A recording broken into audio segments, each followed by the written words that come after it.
Thursday Night Football, Chargers-Raiders. Raiders are favored by 3.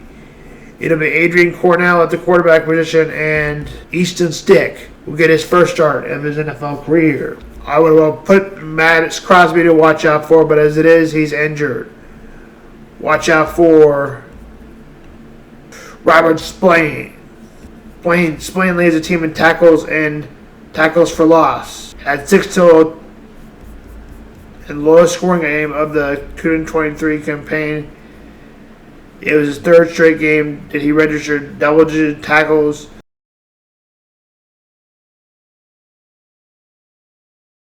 Spillane, Las Vegas in that category. He's 115 tackles, 62 solo. Linebacker. Now let's move on to another linebacker, Kenneth Murray. Now all of a sudden watch out for him. Now all of a sudden that Justin Herbert his future isn't questioned. Injury, what his future might be. The reason that they now get to evaluate his future is because Justin Herbert is injured. Some people are hopeful that Justin Herbert would be one of the top 5 quarterbacks in the NFL, and now it looks like he's maybe on his way out.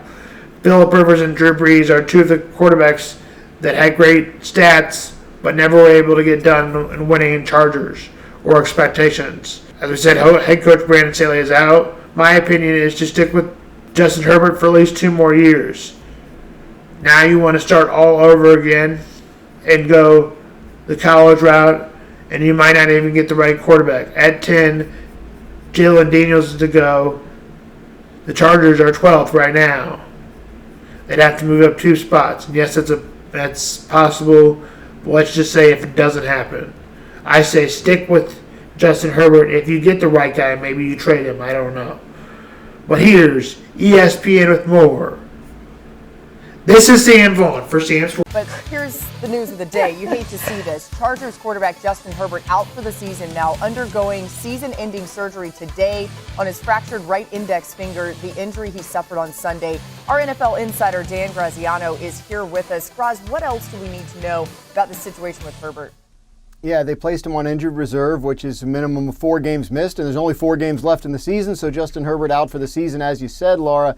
Head coach Brandon Staley said after the game Sunday they would do what's in the best interest of Herbert long term, and this repair on the broken finger is what they decided fit that description. So at 5-8, it looks like the Chargers are going to miss the playoffs, almost certainly at 5-8 without their starting quarterback, and that leads to some questions obviously about the future there in LA. Herbert is signed long term. He signed this offseason, but that is a spot where we are watching for a potential change at head coach. 3 disappointing seasons under Brandon Staley, and potential changes in the front office. So a lot of questions around what the team will look like around Justin Herbert going forward. He is expected to be back in time for next year, but yes, a lot of uncertainty in that situation other than him.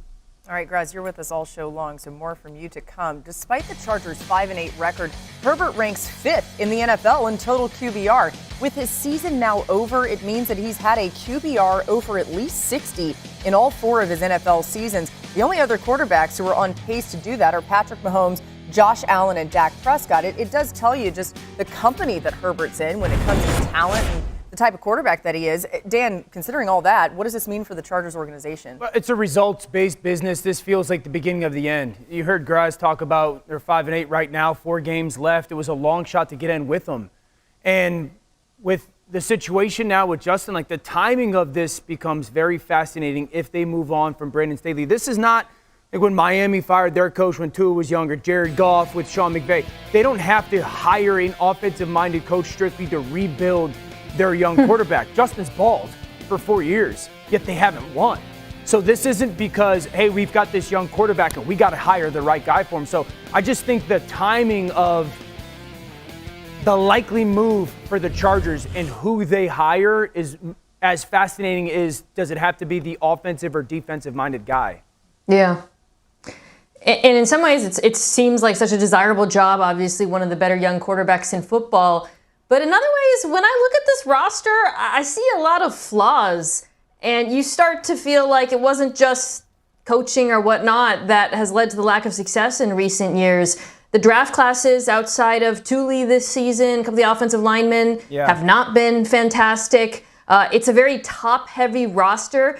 Dan, this year, Herbert's 3 leading receivers were Keenan Allen, Austin Eckler, and Gerald Everett. That's the oldest trio of leading receivers in the NFL. Obviously, they lost Mike Williams, but he's no spring chicken himself. Then, because of the J.C. Jackson trade, you are $44 million over the cap next year. He's gone, but the dead money remains. So, to Dan's point, coaching is obviously getting a lot of scrutiny, but I think the front office also deserves a lot of scrutiny and also complicates this job for potentially the next regime. Yeah, MK, I think that Justin Herbert is one of those quarterbacks that doesn't have to be scheme dependent. He could play in a lot. Yeah. If they move on from Brandon Staley, you're going to hear Ben Johnson, potentially Kellen Moore, Gerard Johnson, who's the quarterback coach for the Houston Texans, C.J. Stroud playing, so Bobby Slowick, their offensive coordinator. I don't believe there's a specific offense that he needs to play in, but it has to be one that is built on play-action chunk pass game. Not a shocker there. You mentioned all offensive guys to take over there, which would be I don't know. It doesn't have to be offensive for me. Okay, love it.